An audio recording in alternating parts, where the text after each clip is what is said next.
Fala, Arete, sejam bem-vindos. Está começando o 23º episódio da CLT, o Decreto-Lei número 5.452. E aí, tudo bom com vocês? Antes de começarmos, não se esqueça de deixar o seu like, se inscrever no canal, ativar o sininho para receber novos episódios e vamos lá. Capítulo 6 do Aviso Prévio. Artigo 487. Não havendo prazo estipulado, a parte que, sem justo motivo, quiser rescindir o contrato, deverá avisar a outra da sua resolução com antecedência mínima de: inciso 1, 8 dias, se o pagamento for efetuado por semana ou tempo inferior. Inciso 2, 30 dias, aos que percebem por quinzena ou mês, ou que tenham mais de 12 meses de serviço na empresa. Parágrafo 1º. A falta do aviso prévio por parte do empregador dá ao empregado o direito aos salários correspondentes ao prazo do aviso, garantida sempre a integração desse período no seu tempo de serviço. Parágrafo 2º. A falta de aviso prévio por parte do empregado dá ao empregador o direito de descontar os salários correspondentes ao prazo respectivo. Parágrafo 3º. Em se tratando de salário pago na base de tarefa, o cálculo, para os efeitos dos parágrafos anteriores, será feito de acordo com a média dos últimos 12 meses de serviço. Parágrafo 4º. É devido o aviso prévio na despedida indireta. Parágrafo 5º. O valor das horas extraordinárias habituais integra o aviso prévio indenizado. Parágrafo 6º. O reajustamento salarial coletivo, determinado no curso do aviso prévio, beneficia o empregado pré-avisado da despedida, mesmo que tenha recebido antecipadamente os salários correspondentes ao período do aviso, que integra seu tempo de serviço para todos os efeitos legais. Artigo 488. O horário normal de trabalho do empregado, durante o prazo do aviso, e, se a rescisão tiver sido promovida pelo empregador, será reduzido de 2 horas diárias, sem prejuízo do salário integral. Parágrafo único. É facultado ao empregado trabalhar sem redução das 2 horas diárias previstas nesse artigo, caso em que poderá faltar ao serviço, sem prejuízo do salário integral, por 1 dia, na hipótese do inciso 1, e por 7 dias corridos, na hipótese do inciso 2 do artigo 487 desta consolidação. Artigo 489. Dado o aviso prévio, a rescisão torna-se efetiva depois de expirado o respectivo prazo, mas, se a parte notificante reconsiderar o ato antes do seu termo, a outra parte é facultado aceitar ou não a reconsideração. Parágrafo único. Caso seja aceita a reconsideração ou continuando a prestação depois de expirado o prazo, o contrato continuará a vigorar, mesmo se o aviso prévio não tivesse sido dado. Artigo 490. O empregador que, durante o prazo do aviso prévio dado ao empregado, praticar ato que justifique a rescisão imediata do contrato, sujeito-se ao pagamento da remuneração correspondente ao prazo do referido aviso, sem prejuízo da indenização que for devida. Artigo 491. O empregado que, durante o prazo do aviso prévio, cometer qualquer das faltas consideradas pela lei como justas para a rescisão, perde o direito ao restante do respectivo prazo. Capítulo 7 da Estabilidade. Artigo 492. O empregado que contar mais de 10 anos de serviço na mesma empresa não poderá ser despedido senão por motivo de falta grave ou circunstância de força maior, devidamente comprovadas. Parágrafo único. Considera-se como de serviço todo o tempo em que o empregado esteja à disposição do empregador. Artigo 493. Constitui falta grave a prática de qualquer dos fatos a que se refere o artigo 482, quando, por sua repetição ou natureza, representa em séria violação dos deveres e obrigações do empregado. Artigo 494. O empregado acusado de falta grave poderá ser suspenso de suas funções, mas a sua despedida só se tornará efetiva após o inquérito em que se verifique a procedência da acusação. Parágrafo único. A suspensão, no caso deste artigo, perdurará até a decisão final do processo. Artigo 495. Reconhecida a inexistência de falta grave praticada pelo empregado, fica o empregador obrigado a admiti-lo no serviço e a pagar-lhe os salários a que teria direito no período da suspensão. Artigo 496. Quando a reintegração do empregado estável for desaconselhável, dado o grau de incompatibilidade resultante do dissídio, especialmente quando for o empregador pessoa física, o Tribunal do Trabalho poderá converter aquela obrigação em indenização devida nos termos do artigo seguinte. Artigo 497. Extinguindo-se a empresa sem a ocorrência de motivo de força maior, ao empregado estável despedido é garantida a indenização por rescisão do contrato por prazo indeterminado, paga em dobro. Artigo 498. Em caso de fechamento do estabelecimento, filial ou agência, ou supressão necessária de atividade, sem ocorrência de motivo de força maior, é assegurado aos empregados estáveis que ali exerçam suas funções direito à indenização, na forma do artigo anterior. Artigo 499. Não haverá estabilidade no exercício dos cargos de diretoria, gerência ou outros de confiança imediata do empregador, ressalvado o cômputo do tempo de serviço para todos os efeitos legais. Parágrafo 1º. Ao empregado garantido pela estabilidade que deixar de exercer o cargo de confiança, é assegurado, salvo no caso de falta grave, a reversão ao cargo efetivo que haja anteriormente ocupado. Parágrafo 2º. Ao empregado despedido sem justa causa, que só tenha exercido o cargo de confiança e que contar com mais de 10 anos de serviço na mesma empresa, é garantida a indenização proporcional ao tempo de serviço nos termos dos artigos 477 e 478. Parágrafo 3º. A despedida que se verificar com o fim de obstar ao empregado a aquisição de estabilidade sujeitará o empregador a pagamento em dobro da indenização prescrita nos artigos 477 e 478. Artigo 500. O pedido de demissão do empregado estável só será válido quando feito com assistência do respectivo sindicato e, se não o houver, perante a autoridade local competente do Ministério do Trabalho e Previdência Social ou da Justiça do Trabalho. Capítulo 8 da Força Maior. Artigo 501.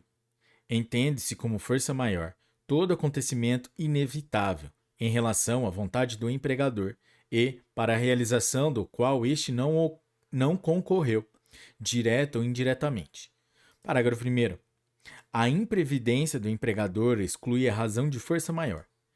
Parágrafo 2º. A ocorrência do motivo de força maior que não afetar substancialmente, nem for suscetível de afetar, em tais condições, a situação econômica e financeira da empresa não se aplicam as restrições desta lei referentes ao disposto neste capítulo. Artigo 502. Ocorrendo motivo de força maior que determina a extinção da empresa ou de um dos estabelecimentos em que trabalha o empregado, é assegurada a este, quando despedido, uma indenização na forma seguinte. Inciso 1. Sendo estável, nos termos dos artigos 477 e 478. Inciso 2. Não tendo direito à estabilidade, metade da que seria devida em caso de rescisão sem justa causa. Inciso 3. Havendo contrato por prazo determinado, aquela a que se refere ao artigo 479 desta lei, reduzida igualmente à metade. Artigo 503. É lista, em caso de força maior ou prejuízos devidamente comprovados, a redução geral dos salários dos empregados da empresa, proporcionalmente aos salários de cada um, não podendo, entretanto, ser superior a 25%, respeitado, em qualquer caso, o salário mínimo da região. Parágrafo único.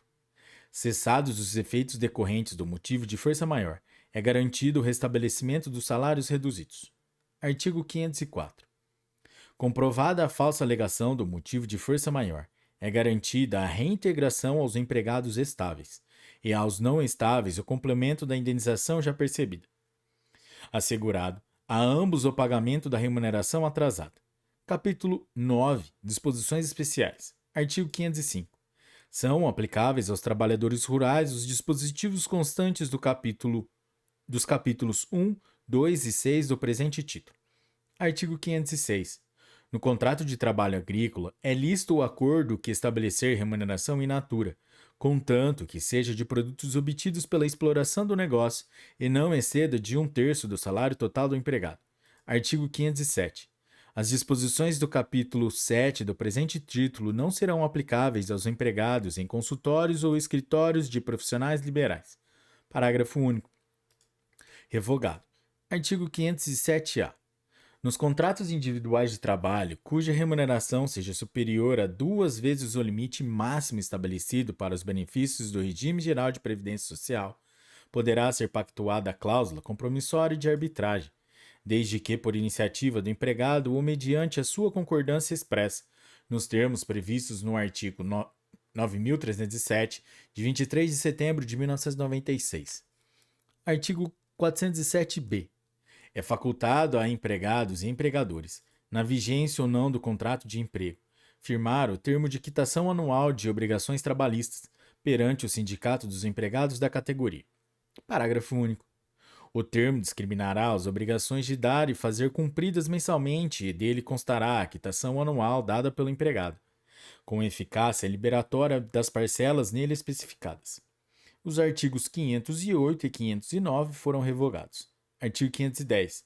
Pela infração das proibições constantes deste título, será imposta à empresa a multa de valor igual a um salário mínimo regional, elevada ao dobro, no caso de reincidência, sem prejuízo das demais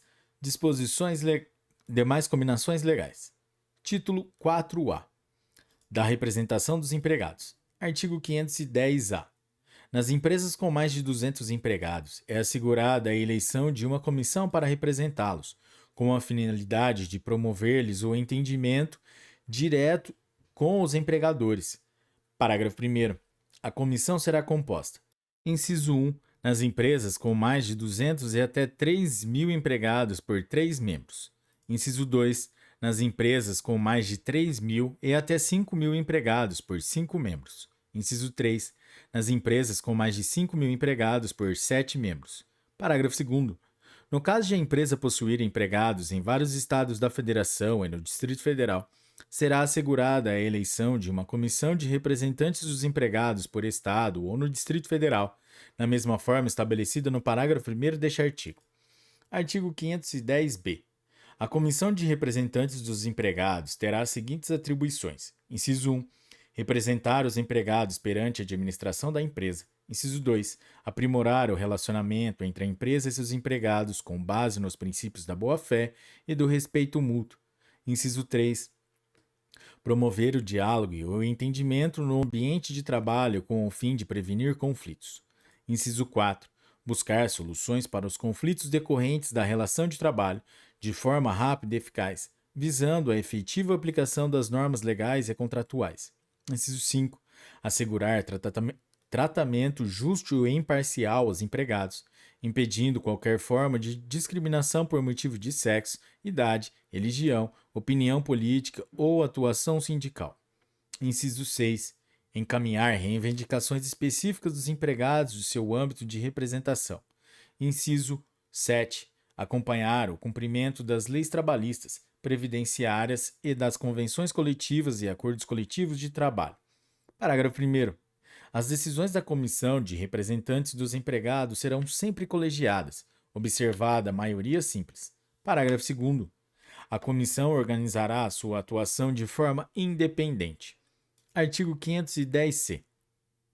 A eleição será convocada com antecedência mínima de 30 dias, contados do término do mandato anterior, por meio de edital que deverá ser fixado na empresa, com ampla publicidade para a inscrição de candidatura. Parágrafo 1º. Será formada comissão eleitoral, integrada por 5 empregados não candidatos para a organização e o acompanhamento do processo eleitoral, vedada a interferência da empresa e do sindicato da categoria. Parágrafo 2º. Os empregados da empresa poderão candidatar-se, exceto aqueles com contrato de trabalho por prazo determinado, com contrato suspenso ou que estejam em período de aviso prévio, ainda que indenizado. Parágrafo 3º. Serão eleitos membros da comissão de representantes dos empregados dos candidatos mais votados, em votação secreta, vedado o voto por representação. Parágrafo 4º. A comissão tomará posse no primeiro dia útil seguinte à eleição ou ao término do mandato anterior. Parágrafo 5º. Se não houver candidatos suficientes, a comissão de representantes dos empregados poderá ser formada com o número de membros inferior ao previsto no artigo 510-A desta consolidação. Parágrafo 6º. Se não houver registro de candidatura, será lavrada a ata e convocada nova eleição no prazo de 1 ano. Galera, é isso aí. Esse foi o 23º episódio da Consolidação das Leis do Trabalho, o Decreto-Lei número 5.452. Se você curtiu esse episódio, deixe o seu like e compartilhe com seus melhores amigos. E galera, é isso aí. Até a próxima. Obrigado pela audiência e tchau!